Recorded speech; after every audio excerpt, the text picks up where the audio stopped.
You're listening to Parasearch Radio. News, views and reviews from the world of the paranormal from across the UK and beyond. Find us on Facebook, Twitter and the World Wide Web.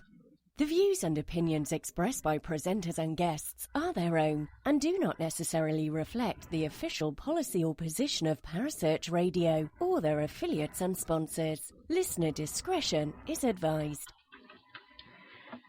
And a very good evening to you on this Wednesday night, or maybe it's not Wednesday night when you're listening to this, or where you're listening to this, because I know I do have people all over the place, all over the world, in all those many different time zones. But yes, it's yours truly, it's Penny G. Morgan, back with another episode of Haunted Histories, just for you. Just for you. I do hope you realise how lucky you are. Hi SJ, can you hear me okay? Had to reset my mic a little bit. So yes, it's Haunted Histories night, it's Wednesday. I do hope you're all having a good day and had a good week.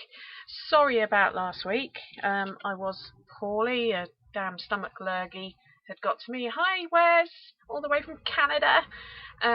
Yes, damn stomach lurgy had got me. Brilliant, thank you SJ. Damn stomach lurgy had got me, and I couldn't really sit at a computer and do a show, so I do apologise for the late cancellation of last week's show, but yes, now I'm back and I'm raring to go. So what have I been up to? Well, as you can probably imagine, I have been a little bit quiet, but things are starting to ramp up. Well, on this Friday I'm going to be going to Ettington Park Hotel to do the investigation there with Jane Harris and her crew. I don't know how many members of the public are going to be there, but I know it was sold out within about 2 weeks of going on sale last year. And Ettington Park, for anyone who doesn't know, was actually the setting for the original version of The Haunting of Hill House that was known as The Haunting. And it's got about 1,000 years worth of history attached to it, so it's going to be an interesting one. And actually, Jane and I will be talking about it next week on next week's Haunted History, so make sure you don't miss that. On Thursday, so tomorrow, I am actually going off to do some interviewing, shall we say, at a museum in Hitchin that would like me to write a book in my apparently inimitable way, looking at the history and everything else, so, and also the spookiness of this particular place. So sit tight, because I haven't got a drum to do a drum roll, but my new book is now out, A Haunted Experiment. You can get it on Amazon, on Kindle at the moment. I'm just waiting for them to clear the hard copy, but do go and have a look, and if that's your kind of thing, grab a copy. I'd love to know what you think. So, without further ado, I pre-recorded this interview earlier this week because my guest couldn't actually make it live tonight. So, I'll be in the chat room to answer any questions you may have, but I do hope you enjoy. Well, my guests tonight they're delicious. They're from Doncaster, and they're the Dawsons of Simply Ghost Nights. How you doing, guys? Evening, Penny. How are you? Fine, thank you. Good. How are you? Did you like that intro, the delicious Dawsons from Doncaster? Has a nice ring to it, yeah, lovely. It was delicious, I'll say that. I don't compliment it on that. You are the delicious Doncaster. You're the triple Ds. The triple Ds. You're not double Ds, you're triple Ds. Thank you. You're delicious too. Oh, thank you. Yeah, I can't. Say I need to find something. But if my surname began with C or something like that, it'd be fine because I could rhyme it with Chelmsford. But yeah, I can't think. I'll have to think about that one. But yes, you are the triple Ds, the lovely Dawsons from Doncaster. How are things going? How's 2020 started off for you? Well, it's been pretty cool actually. The first 3 events we've done have been sold out.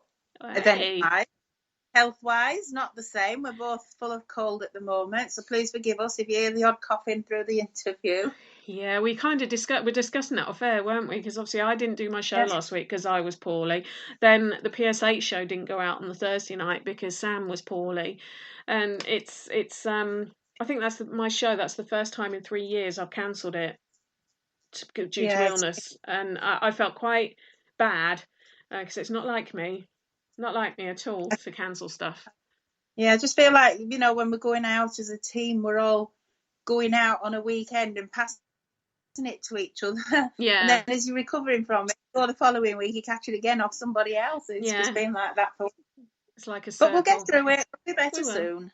We will, because you guys have got a trip of a lifetime coming up soon, haven't you? We have. We're going to the other side of the world. You are. Well, you've been before, so I suppose it's another trip of a lifetime. But yeah, you're going down under, mate, aren't you? We are. We're going down under. We might even do a little investigation while we're out there as well. Oh, that was going to be my next question, actually. Have you got anything planned that you're going to go and see for definite? Probably Perth city centre, and maybe going out in towards Sticks, a little village called York. We went to 10 years ago. Mm-hmm. Last time we did Sydney, so our kind of part of the bucket list. But when we went the first time we went to Australia, we visited, like Stuart said, this little town called York in Perth. And we went to this little old jailhouse. It was like a prison, but like if you could imagine an old country and western style. That's just what it felt like. And we went in, and there were only us in there. I think the town were just like, oh my gosh, we've got visitors. That's how big it is. And we were in there investigating around this prison, just the two of us. And Stuart said he felt a hand grab him. Yeah. And so I said, well, you grabbed me first. I went, I didn't. And I said, well, someone did. Just started stood there. So we might go back there, I think. But the place where we go for York it's still about, although it's classed as Perth, it's still an hour and a half from the centre of Perth. And you just like going back into Midwest times in late 19th century. Like the settlers, early 20th century. The early settlers and everything else. Yeah. For the time out road, the only thing missing is no horses. I know it's... Sorry, go on, Stuart. No, I said the only thing missing is the horses not tied to the saloon, to the pub. That's the only thing missing. And it really was like, as soon as you approached the town, you felt like everybody were looking at you. Like, but there's everyone with friends. Yeah, they were very welcoming, but you knew you were a stranger. Mm. I think the thing is with Australia, it's like when I talk to people like Bill Taboni and Sarah Chumacero and all those, and they say, yeah, we live in Melbourne. Well, how far's the city centre from you? Oh, it's about an hour train ride. To me, that's not living in the place, because I live in Chelmsford. I'm 10-minute drive from the centre of Chelmsford. It's really hard to when people sort of. I mean, it's the same with when I talk about Toronto and the fact that a friend of mine are going to Toronto in May. And the friend we're going to stay with, Wes Coleman from Cops, he classes himself as being in Toronto, yet he's an hour and a half train ride out of Toronto. Yeah. And I find that really hard to comprehend as a UK person who's used to... I mean, the furthest I know is people who say they live in London and they're 30 miles out. But normally they just say we live in London because it's easier than trying to explain to people exactly which borough they live in. But it's a big place, isn't it? Well, we found that when we went to London in December. We're about 30 minutes train ride in from London. A place called Wood. And obviously it's still classed as London, but for us, it was London. But I suppose for locals, it was still a bit of a ride in, weren't it? 30 minutes commute. Yeah, no, I'd say as an ex-commuter, 30 minutes isn't bad. I mean, mine was on average 35 to 45, depending which train I got. So, yeah, 30 minutes is okay. You're reasonably close to London, though, when you're on a tube line. If you've got the tube line in your house, you're close. But even though it takes sometimes longer than the overground. But, yeah, Perth's going to be amazing. It's going to be amazing. I'll have to let you know if there's anywhere I want you to look up for me whilst you're out there. Yeah. Well, we've done Fremantle Jail. That was a good place. Mm-hmm. That was a gimmicky where they jumped out of you. Yeah, they used to do proper investigations. I did ask them that, but they said they only do, like spoof type tours now. So that didn't appeal to us.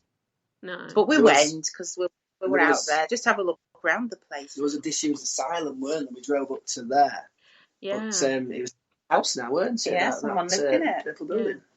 There's quite a few of those out in Oz. I suppose because they've got so much land, they don't have to worry so much about knocking them down like we do in this country to repurpose them. But no, I'm gonna have to have a think if there's anywhere in Perth I want you to sort of delve into for me, or give you some names of some Perth ghost hunters I want you to interview to see if they're good enough to come on my show. We will await your mission. I'll just pimp you out to the Australians. Yeah. Just bear in mind, though, that when you're up, we're in bed. Yeah. Yes, there is that. There is that. Anyway, well, tonight we're going to be talking about somewhere in St Helens in Lancashire. So wrong side of the Pennines for you guys, really. Yeah. Somewhere called the Mill Street Barracks. Now, I'm sure this is somewhere that a lot of people listening who are sort of, they know about the whole events companies and everything, they'll have heard of, because I know quite a few of the big event companies like yourself go there. But yes, one of the things that I do find the whole military side really fascinating anyway, as everyone knows. I not just for the fact that I tend to get chatted up by young military men whenever I go into one of them. I just find it fascinating, the sort of diversity of use of these places and the social side of what would have gone on. And the reason that Mill Street appeals to me is my dad lived in St Helens for a while when he worked for, was it Pilkington's Glass? Something like that. Yeah. And my uncle I have an uncle who lives in St Helens. So I've even been to watch St Helens rugby league team play. So it's somewhere that I know of, I've heard of, been there. But because Pilkington Glass used to be the main sponsor of Saints years ago, didn't they, for rugby league? Yeah. Yeah, I think it was back in the 60s. My dad worked for them, but so the whole sort of St Helens as a place is not, even though I'm down south, it's not somewhere that's completely alien to me. And so I've always been quite interested in the whole Mill Street Barracks. But one of the things I found as I started researching into it to sort of find out my historical information is there is a real lack of documented evidence, historical evidence, not paranormal evidence, but historical evidence about the place. What do you find when you've been trying to look up information about it, just from a historical, factual perspective? I mean, yeah, just basic. I think it was mid-1850s. I think it was built off the top of my head. 1861. Yeah. Yeah. And then up until late 60s, it was still a barracks, but nothing in between to say. Nothing else really. It was just. It's a barracks. Just been for many, many years. Yeah. Used for all different kinds of armed forces, really. Yeah. That's so many. Yeah. A lot of that's pretty much what I found. I mean, it was built in 1861. It was based on the scare that Britain had with France in about 1859 after the Crimean War. Even though France were their ally, there was murmurings that they were going to try and invade again, which every sort of 50 years or so they seemed to try and do, and so they decided to it was kind of a rejig of something called the militia law, when men had to volunteer. It was almost like conscription, but wasn't.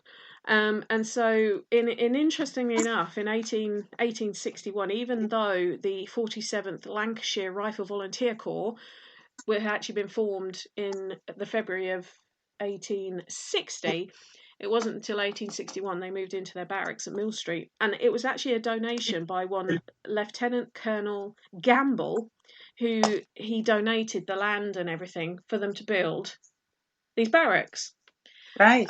And it would have been worth, I think they think the financial worth of what he donated it would have been 1860, but 1861 was £2,500, which is actually worth just shy of £280,000 in today's money.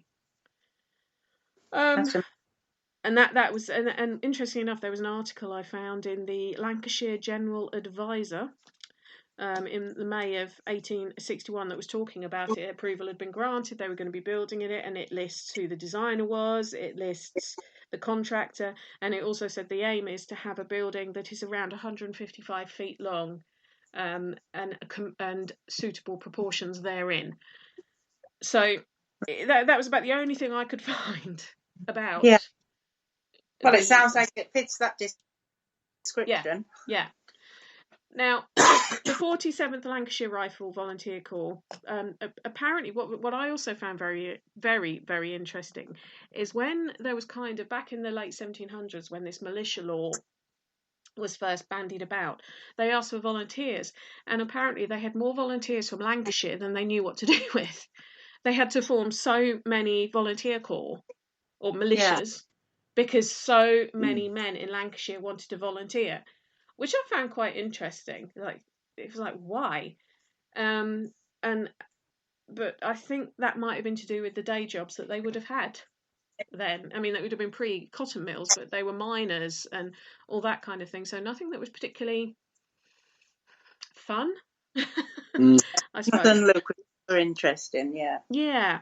Well, then the 47th became the 21st Lancaster Rifle Voluntary Corps, of which they had 9 companies in St Helens. So, and St Helens ain't a massive place. I mean, it's big, but it's not like Liverpool or London or Manchester, is it? From no. It's just like a little suburb, really, isn't it? Yeah. And so they had 9 different companies in St Helens alone. From then on, it just kind of carried on functioning. They fought in the Second Boer War, so they got an award for fighting in South Africa as a voluntary unit. And then we got onto the First World War, of which they then became known as the 5th Battalion. I think it was 5th Battalion, South Lancashire. Regiment. And they did get sent out to the front. They weren't, like sort of like at home or whatever. They were sent out to the front. And anyone who's done anything to do with World War, when I say things like Ypres, the Somme, they were in all of those battles. Yeah. They probably didn't expect to be when they were volunteering. No. And they were also put in some of the worst areas, from drainage, for the trench. We have the images of the trenches being so waterlogged that men were actually drowning if they fell off the boards. They were in those areas. But they were also, there was a newspaper article about them that I found, that their Lieutenant Colonel Pilkington, had come home for a break. And he was saying that one of the fundamental skills that they were using them for was as miners out there. Yeah. And that was something that they would dig tunnels to try and get to the opposition trenches to blow them up. And that's what they were using the miners an awful lot for. They were seconding them to the Royal Engineers. And it seems to be that these boys from Lancashire, that was one of the jobs they were actually doing, which I found quite not something I'd want to do. I think I'd almost rather be firing at people than underground, in the hope that the tunnel's not going to collapse. Yeah. Now, when they were tunnelling, they always used to have listening stages as well. Didn't see. They used stethoscopes. They used stethoscopes to listen into the walls, because the Germans were doing exactly the same thing back. It was actually in Birdsong that I learnt about all this, the tunnellers. Right. The book Birdsong, because I didn't really know much about it until I read there. And I always thought, digressing slightly, I always thought those big craters you see in the Western Front were from bombs coming from above. But they weren't. They were from bombs going off from underneath and causing giant craters. Yeah, there's a massive one. I can't remember the name of it. Is it on? I won't even hazard a guess which one it was. I can't remember now for the life of me. But there was a big, massive one, weren't there? One of the readouts. So the Hawthorne redoubt comes to mind. And that was one of the big bombs, biggest tunnels that got blew up. Yeah, and that's what these huge bomb craters you see in the Western Front were. They weren't bomb. I mean, there were obviously shell holes from shells being lobbed across, but a lot of these were from the explosives that they put underneath to try and knock out the opposition trenches. But they would have to work in silence, and they would constantly have someone listening in to if they could hear the Germans coming in and I'm assuming the Germans were doing the same thing. But apparently some of the boys from St Helens would have been part of that, although it doesn't say that in the newspaper article, obviously, Yeah. because nobody knew about it back then. But it does say about them being used for their mining skills. Now, you guys, how many times would you say you've investigated Mill Street? 15 to 20. Yeah, quite a lot of times. Quite a few. How? I mean, you and I, we've investigated Bimbrook together. We've investigated Gresson Hall a few times together, and I know how those places feel. How does Mill Street feel when you start investigating it? For me personally, Penny, I find that Mill Street, you can go 5 different weeks, and each time it feels different. Sometimes you don't go anywhere on your own; you just don't feel safe. Right. Not that I'm worried about getting injured or anything. It's I'm frightened of seeing something by myself. It's one of them places. Yeah. But then you might go the following week and think, I feel fine this week. I'm not frightened to go anywhere. Right. And then go the week after, it's like, oh, don't leave me on my own in this room. You know, it's just different every time. But every time it is one of the most active locations that we've been to. It can be it can be the most active place. But I'd say out of the 15, I remember once when we went, and we didn't get anything at all, did we? Can you remember? At the night, the guests were expected to be in the night. Nothing can be guaranteed. Our spirits are, whether it's orange is right. And I remember one night we literally apologised to everybody. You know, we had about 15, 20 guests, and we were like, we're really sorry. We got nothing on the K2s. But to be fair, I think it was mid-December, and I think it was so cold in the building. Actually, Everybody was just trying to keep warm more than anything, and I think that was the focus rather than, investigating. It was focusing on keeping warm, and it did help, I suppose, with activity. We've had events there where it's been unparalleled, isn't it? There's been so much. Oh, honestly, I've seen things happen in that place that I've never seen happen anywhere else. Like what? Give us an example. The very first time I ever went, I was with a group they've got some classrooms there where they teach the Sea Cadets. And I took this group, and it was my very last vigil. And I took this group up into the classrooms, and I always start off asking, have you had anything happen? Have you had a good night so far? And this group was sat with their arms folded. No, we've not had now happen. It's been really quiet. And I was like, oh God, that's you're thinking, what can we do? We've got to try and get something to happen. Anyway, I was just like, right, come on then. Well, you can either sit here and accept it and just sit quiet and get nothing, or you can put every bit of effort of energy you've got left in you into this vigil and see if we can get something to happen. Yeah, let's do it. And this guy was a complete non-believer, and Penny, when you've got a non-believer in a group, you feel like you've been defeated before you start. He admitted he was a non-believer and he wasn't having any of it. Well, they were round a table, and we were just calling out, can you lift the table? And the table lifted up. So this guy was saying, oh, it's him, it's her. So each by one, they were taking the hands off the table till eventually there was only him with his hands on the table. Then he took his hands off the table, and that table stayed up on one leg without anybody touching it. I'm not joking. And they tried pushing it back down, and it was like there was a force trying to stop that table going back down. All right. I'm just going to say, when we say about non-believers, we're not talking about people who are sceptical. We are. I mean, I say I've done a few investigations with these guys. This is why Rosey mentioned, what a non-believer's like. We're not talking about people who are sceptical or people who are like, well, I don't just want to believe without any kind of proof. I mean, my husband's quite sceptical, but he's had things happen to him now that he says, I believe it's possible, but I don't believe everything is. Yeah, it's not just he's sceptical. And I have to be honest, the more I do, the more sceptical I get. Actually, the more sort of like, well, I've seen that before. It's this. I've seen that before. It's this. We are talking the people who literally a spirit could manifest in front of them, put their hand out, and say, "Hi, my name is," and they would still go, "Nah, it's not happening. Not real." Yeah, it's a trick. They're the non-believers we're talking about. They're usually the husbands who've been dragged along by the wife. And they sit there during the welcome speech, sat back, arms crossed, legs crossed, looking at you like, I don't want to be here. I'm only here to keep them happy. Impress me. That's exactly what they're worried. They're worried if something happens, they might have to pay for another one afterwards. So they put the moths on it. Just made me choke. It's true. Yeah. It's like, if I spoil it, nothing will happen. Then she won't want to come on another. No, I do know, yeah. So I just wanted to say to those people who are going to listen to this and go, what's wrong with being sceptical? We're not talking about skeptics. We are talking about, like I say, people who a full-on soldier could manifest in front of them, tell them he's from 1902, give his name, rank, and everything, and they would still say, nah, there's nothing there. Yeah.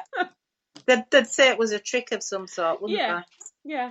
Yeah, they would. But as a medium, Stuart, what sort of things have you picked up on at the Barracks? I had a few nurses come through, if I remember rightly, and obviously soldiers. I can remember once we picked up on a lady selling her wares locally. You know, so I think there's a female around here, but would have sold her wares. I remember that one. But off the medium trail, I remember when Rosey were mentioning activity. I remember being in the cellars, and the cellars are usually really good, aren't they? We've had twinkling lights down there. Well, I had a group in there one day by myself, and I can't. There been a noise happening down bottom, so we had to, put torches on. I had a look round, and the lady's got sound enhancers in her hand, and she turned around and went.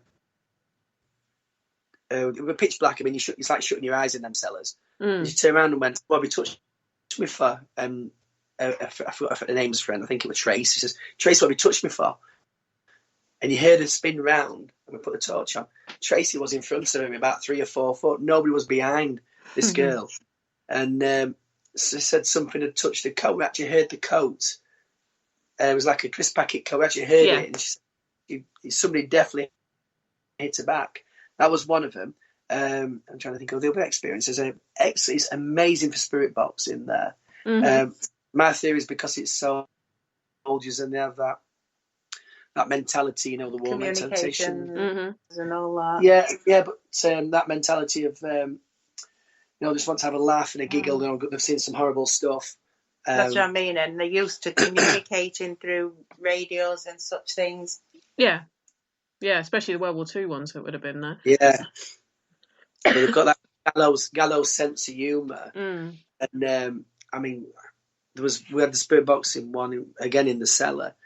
And just mentioned the girl's name, and as soon as we put the spirit box on, it said her name straight away. We've had an amazing K2 there upstairs. What we class as the bedroom. There's been some fantastic activity there as well. I did have one amazing thing happen up there, but I don't even know to this day if I believe it myself. There were this group who came with us, and they came as a group of 8. And this top floor room, it's renowned in the building to be dominated by this angry man who pushes people down the stairs. Yeah, he's believed to be an ex-caretaker or something, and he doesn't like anybody going up into his apartment, which is what it was.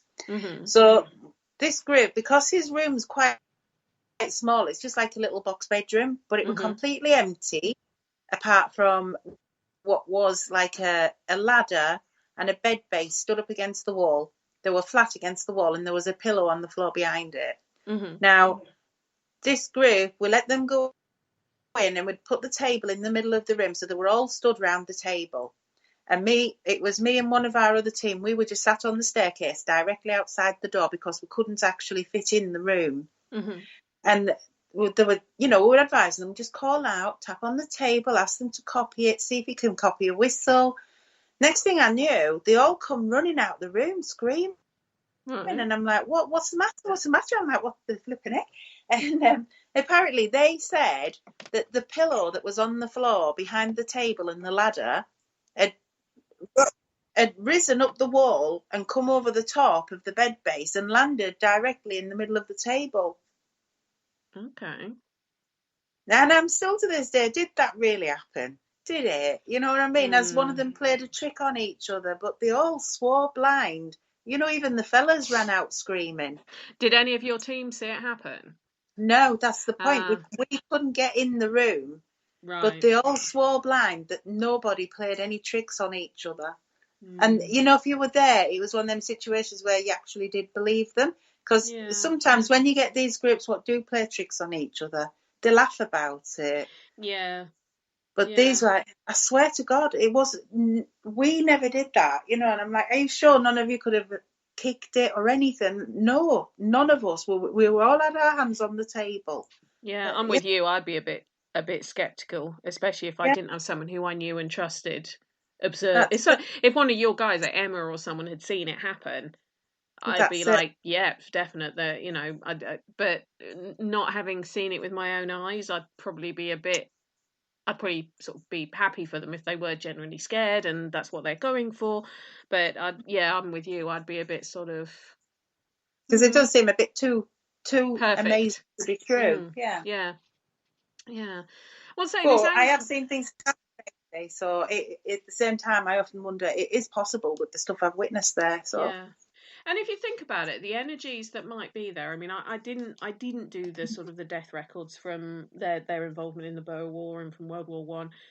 I didn't get round to looking at how many of them got lost, died fighting, or died when they got back to the UK from their injuries or stuff. I didn't get round to that.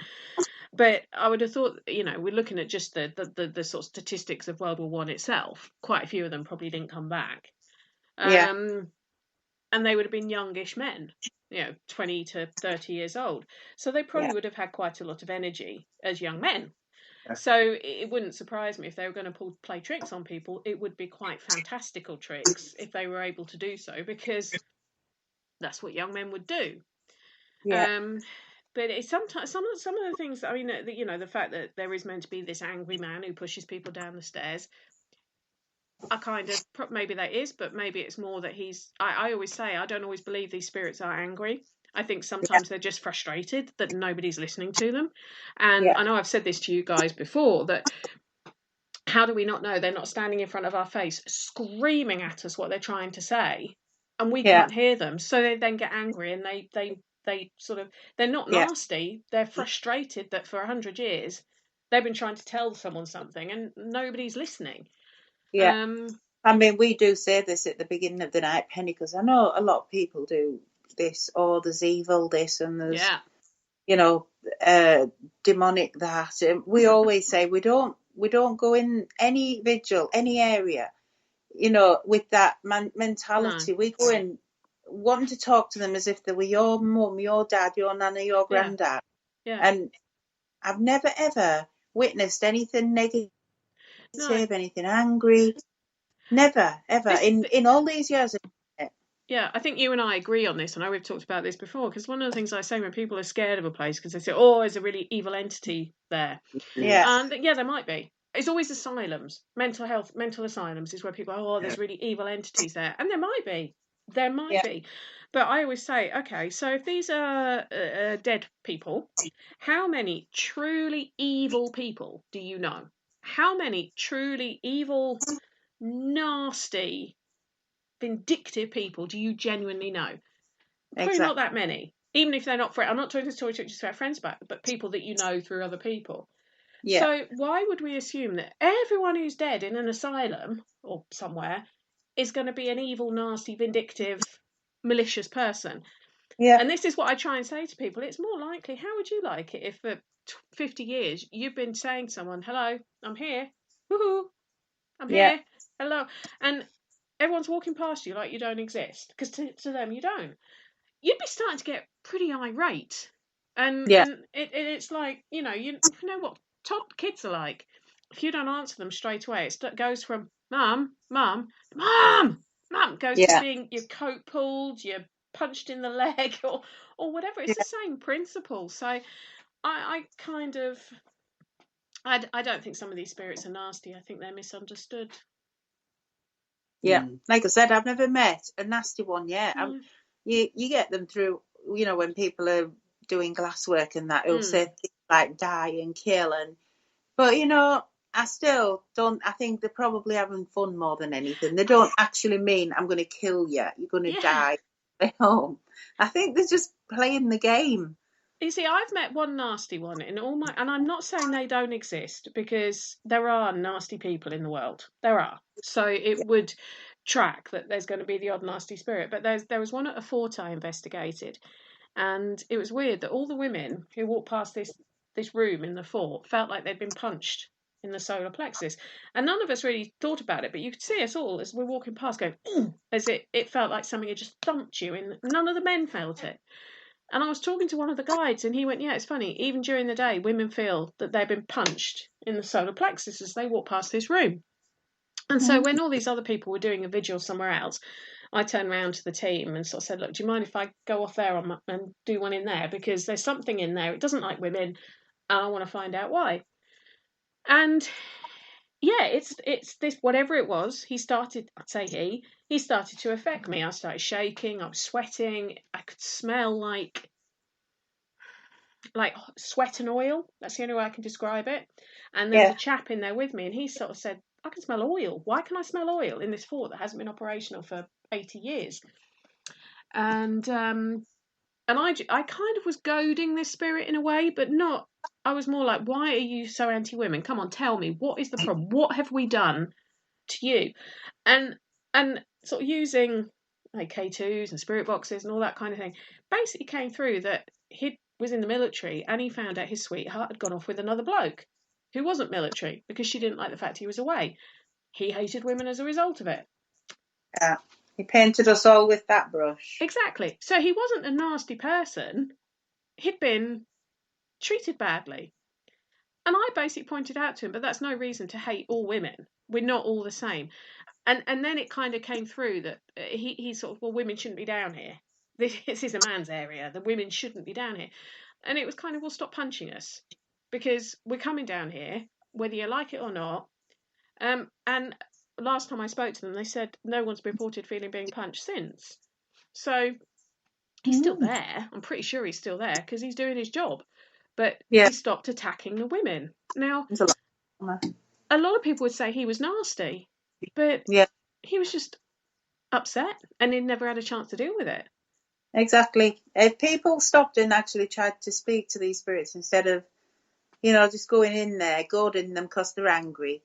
Using them as a tourist attraction. Yeah. It's like, come on, I know you're angry, let's have you. I think it's a challenge rather than just sit and talk to him. Ask what his problem is. Yeah. So I agree. So maybe there is an angry man, but maybe it's more sort of he's A, annoyed no one's listening to him, or B, he's worried that someone's going to mess something up that he's just spent 2 hours cleaning, and he just wants to be left in. Who knows? Yeah. Well, you mentioned nurses. I think it was you that mentioned nurses, Stuart.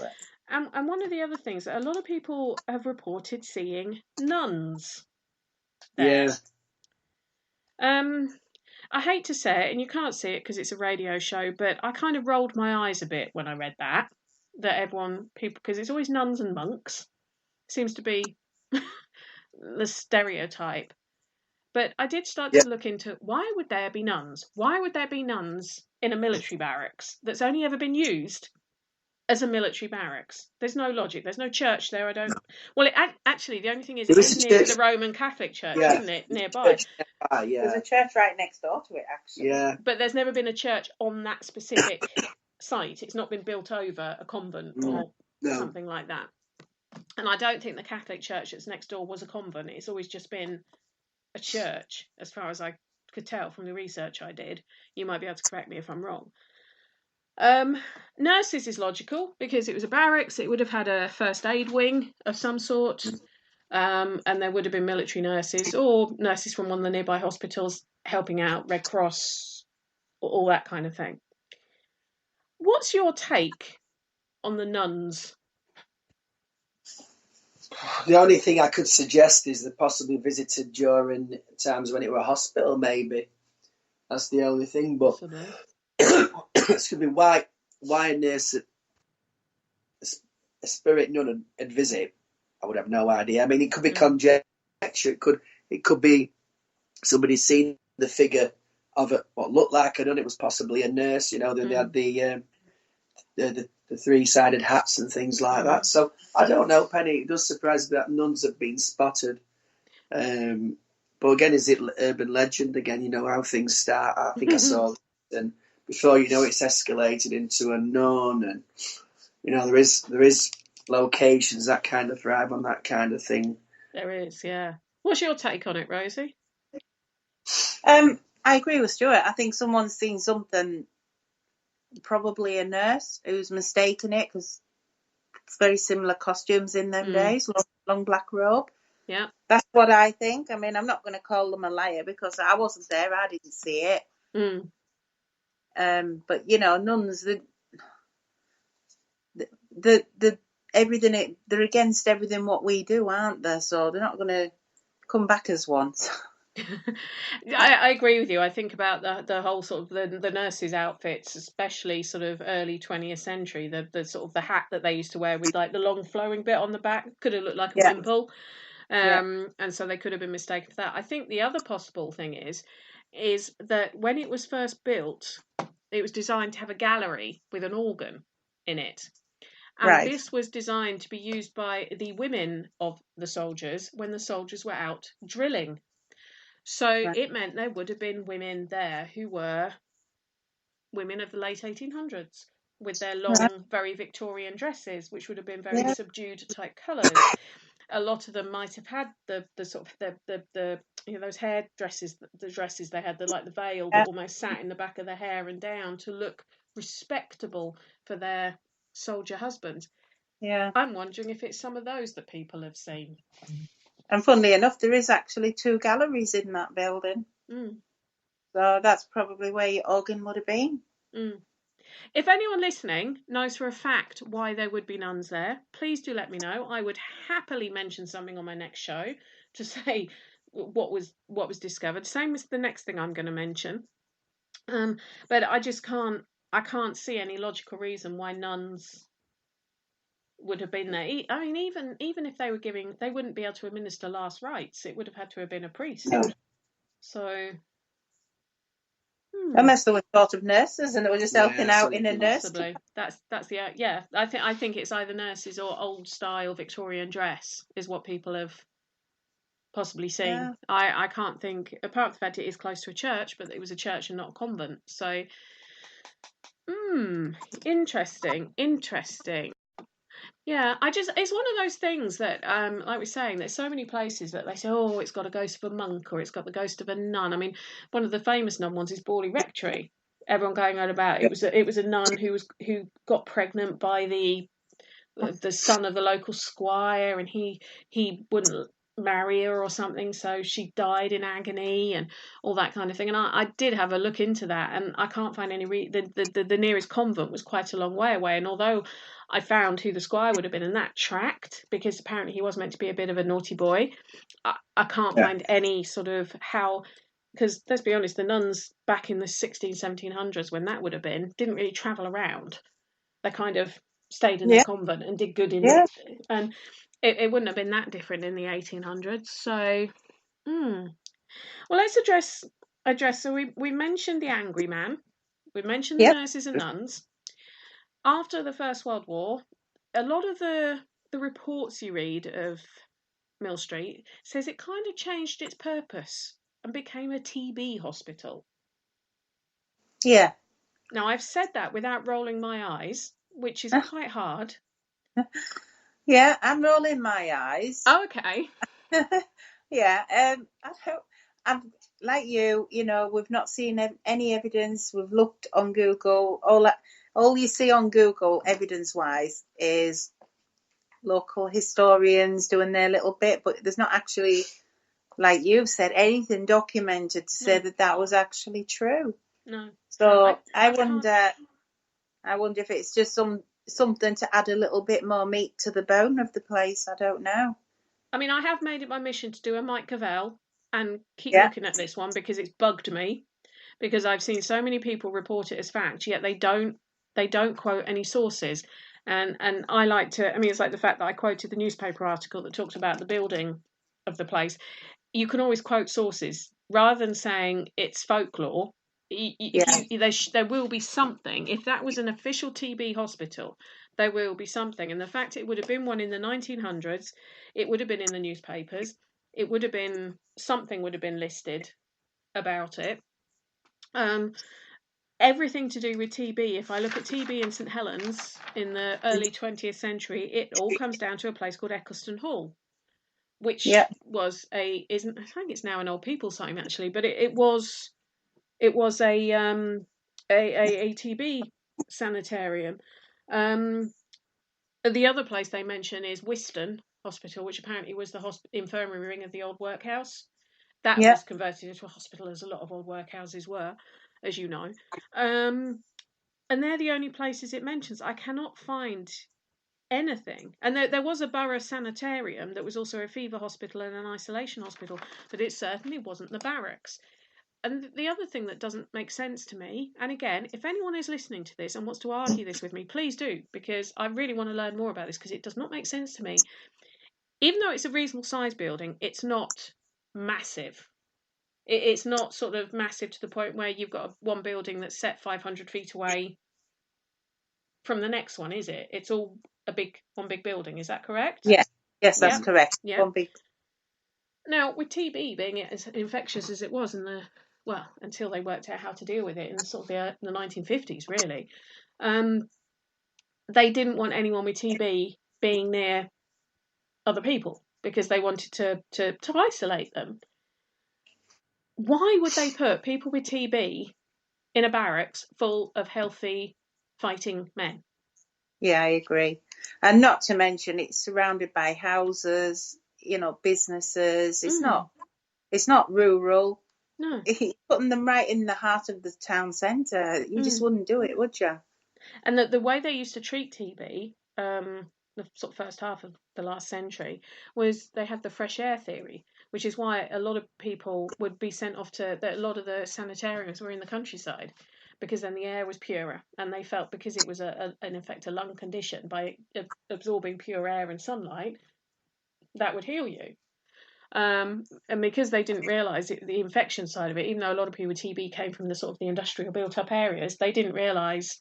They thought it was because of the bad air there. They didn't realise it was because of the living in the such close proximity to each other. It was a lot easier for them to contract it. So it doesn't make sense to me. It's something I'm having a real problem with. Well, if anyone can find out, Penny, you can. Oh, I think it's going to have to be one of my projects for this year, along with all the others I've got. But if I can find proof that it was, I will be happy. But at the moment, nothing. I'm sure we'll have an update on that at some point this year. Oh, don't worry, I'll keep you posted. I will keep you posted. But if anyone does know, and they know for fact, and they can prove it to me with historical resource, I would like to know. Because I did ask my dad, who spent time in St Helens, and I asked him, and the only one he knew of was Eccleston. So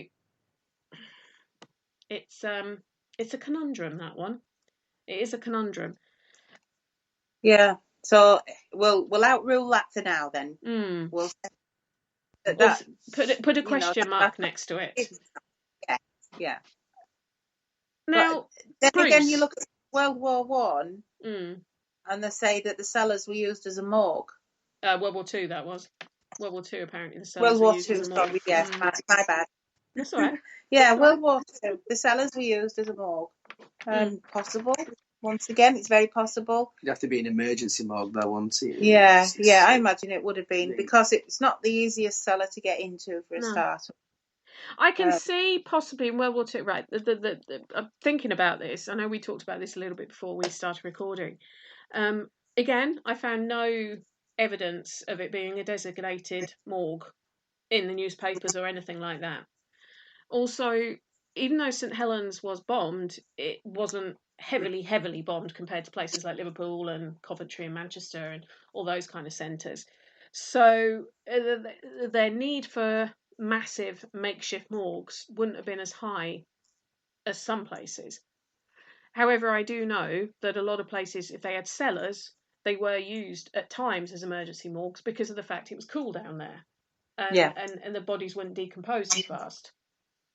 The other reason I can see it being logical that it was used at some kind of storage is during World War II, the battalion who were based there were based there. They weren't sent away to fight, because they actually were dealing with they were the searchlight people, the anti-aircraft type division of the as part of the Royal Artillery.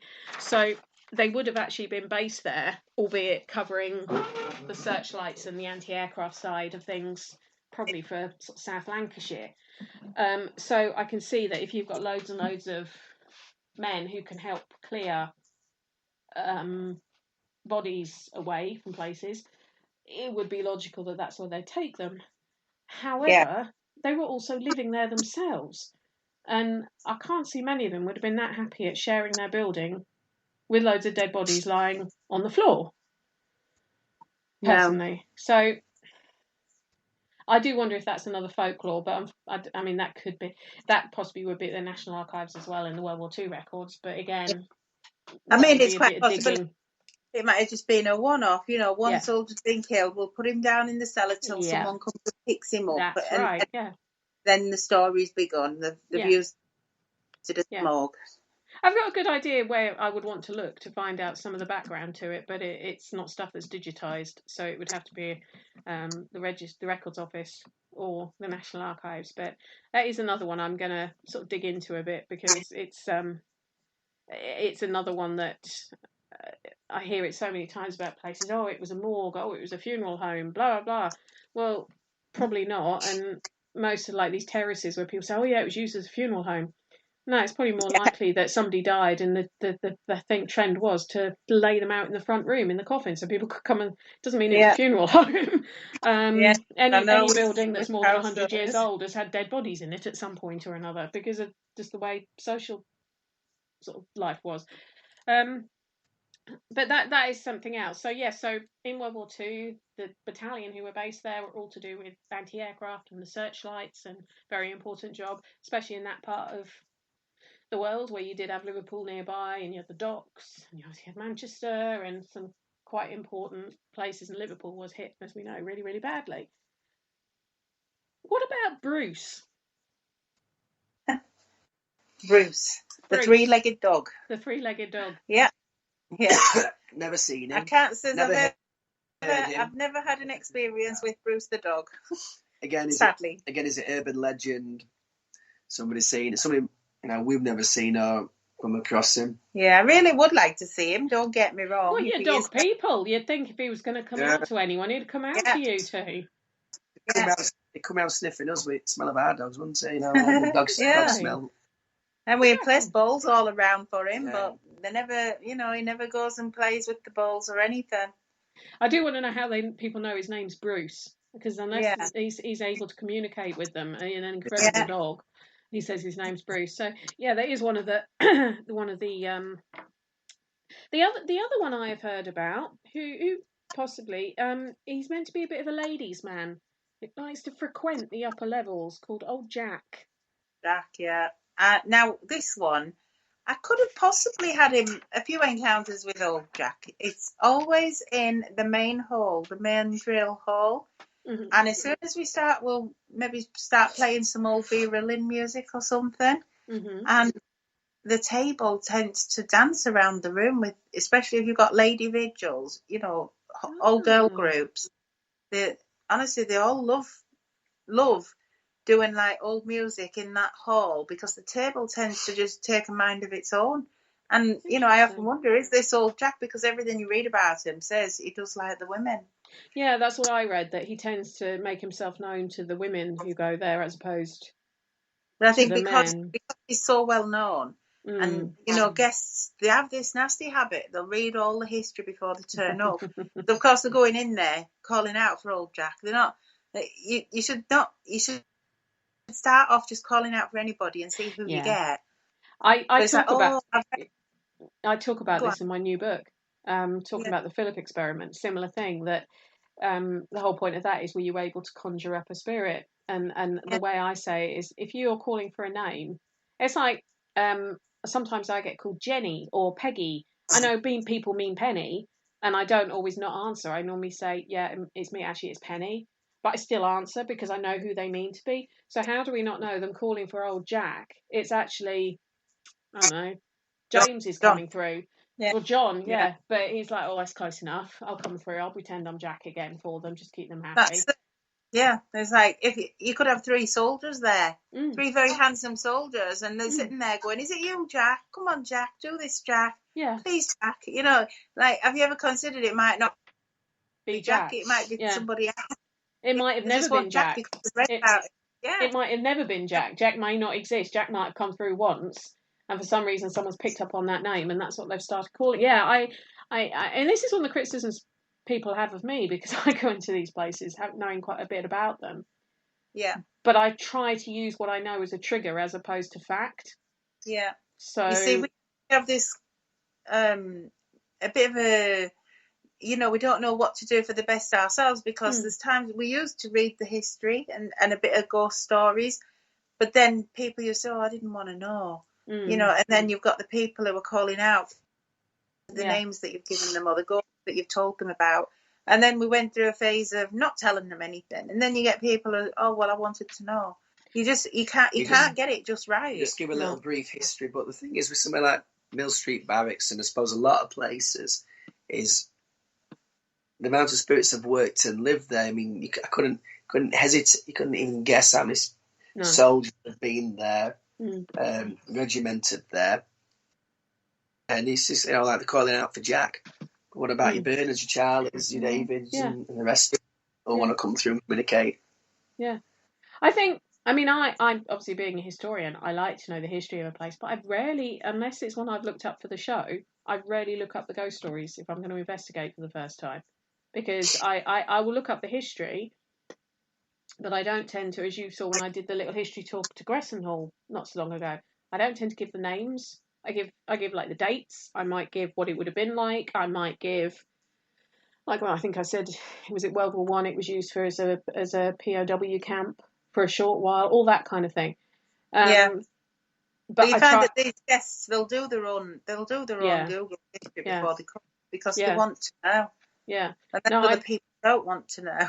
No, I don't tell people the ghost stories unless someone actually comes over and asks. But if I do. Hello, are you there? Yeah, we're sorry. here. I think the system just froze on me for a split second. Sorry about that. So is Mill Street ever frightened you? Yes, it has. Go on. There were one night I was doing a vigil with Jez down in the cellar, and we had a whole group of them, and we hadn't been down. You know, we'd only just started the night. The night was very young, and we were calling out. And these young ones, they were all like teenagers, and I think they'd come for a laugh rather than, you know, let's go see if it's all real kind of thing. Yeah. Anyway, we're calling out in the cellar and like, come on and make a noise, and nothing was happening. And you could tell they were like getting fed up, like, oh, it's all a load of rubbish. Anyway, Jez just shouted this one time, come on, show these lads that you really do something amazing. And there were this, you've never heard such a loud bang right above our head. It honestly sounded like someone had dropped a table on our head above us. And it's like a wooden floor above us, a hollow room. Yeah. So Jez ran upstairs. Now, when you get up the stairs, you're in this little, like a classroom type room, which is sealed off. No one goes in there. Mm-hmm. And when you go through the classroom, you're into the drill hole. Mm-hmm. Now, Stuart was in the drill hole, but he was way over the other side of the drill hole. So he shouted to Stuart, have you just made a loud bang? Have you been down here? And they said, honestly, not one of us have moved. We've all been sat here, not moved at all. So they're literally, I don't know, 100 yards away from us. And we're in the cellar down below. There's absolutely not one person in that end of the building but us. But something, you heard the bang yourselves, didn't you? They thought it was us in the cellar. We thought it were them above us. But that bang was right above our head. And it shook me and Jez, to be honest with you. It was that loud, we ducked. You know what I mean? I actually thought something were going to come on our head, like the floor were going to go in. And nothing had flown into the windows or anything like that? There were no windows. Right. We were in the cellar. Oh, right, okay. And the bang came from a classroom above us, and there's no windows in that classroom either. And nothing had fallen. Did you go and check the classroom, see if anything had fallen on the floor? We checked the classroom. Everything seemed fine in the classroom. But even if something had fallen in the classroom, what made something fall in the classroom? Because nobody was in there. Everybody was at the other end of the building. Interesting. What about you, Stu? Has it ever frightened you? No, to be fair, I was going with mantra, it's the living here, you're not the dead anyway.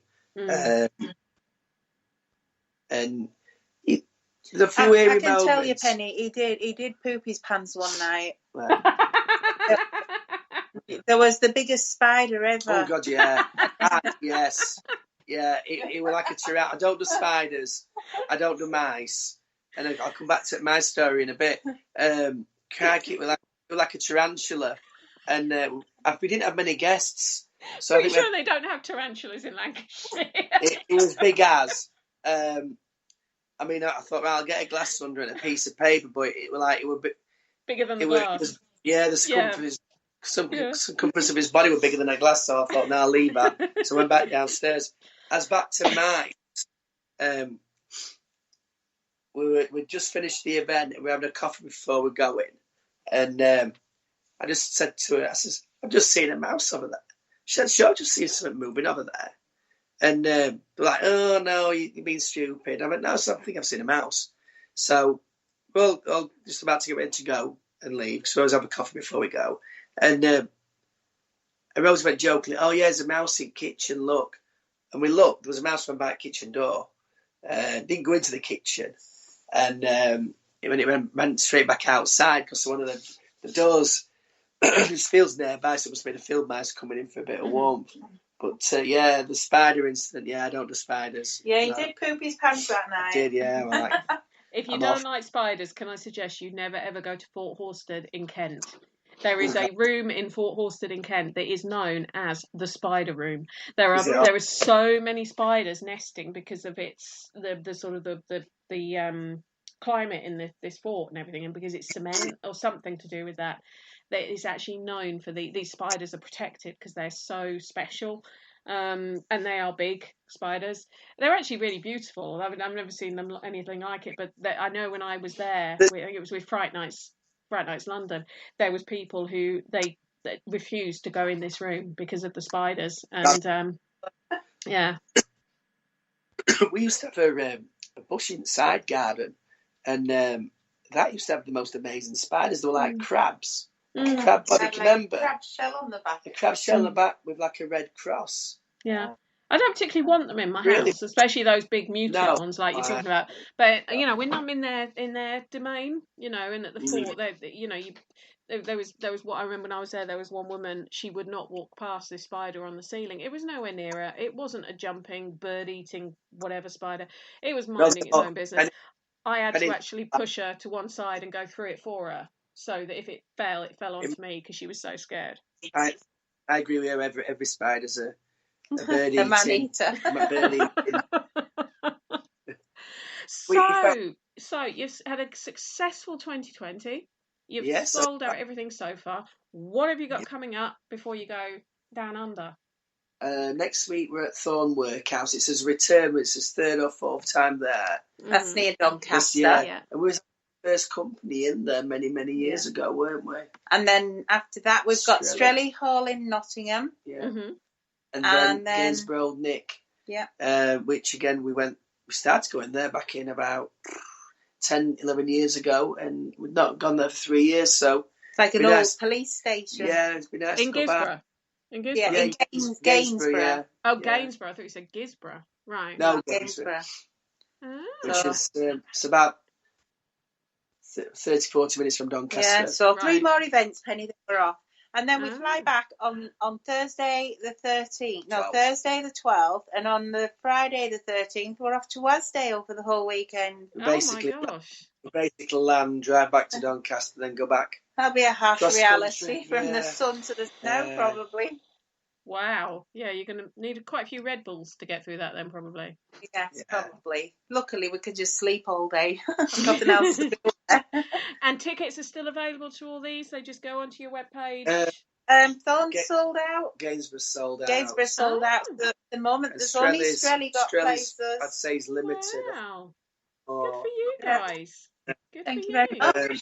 Thank you. And Wasdale's probably unlimited at the moment. Wasdale's very limited spaces. So thing is, with Thorn, you could, if I can't make this one, but if you do another one there, you could squeeze a little Essex girl in, couldn't you? Yeah, of course you can. Of course you could. We know you like your workhouses. I do like my workhouses. I do. Oh, I do love you guys. Well, thank you ever so much for being my guests tonight. It's been awesome talking to you, as usual. As usual, I'm not that jealous that you're going to Australia, but if you post loads about it on Facebook while you're there, I will get my own back when I'm in Canada. I will be posting loads of things like maple syrup and handsome Canadians and everything just to get my own back. Yeah. I don't know what's typically Australian kangaroo burger or something. I don't know. Just the sunshine. That'll do it for me. Sunshine and a cold beer. Yeah, sunshine and a cold beer. Anyway. So, yes, we'll await a mission from yourself. You two are lovely. Anyway, that's been the delicious Dawsons from Doncaster of Simply Ghost Nights, where you're talking all about Mill Street Barracks. As I said, and I'll say this for any of the shows, if anyone does have evidence when I've said I'm not sure about something being real or having existed, if they have got historical proof, please do send it to me. I don't profess to know everything. I'm always happy to learn more. Next week, I'm going to be talking to Jane Harris about Ettington Park Hotel that I'm actually going to be investigating with her at the end of this week and her HD Paranormal team. And I'm really looking forward to that because it's meant to be one of the most haunted hotels in Britain. And also, it was the original setting for the original Haunting of Hill House, which you've probably seen on the remake on Netflix not so long ago. So that should be really good. Tomorrow night you'll have the PSH radio show as normal, and then on Friday night you'll have the Dark Mirror. What more could you want from us? On that note, I'm going to love you all and leave you all and say, you know how it goes.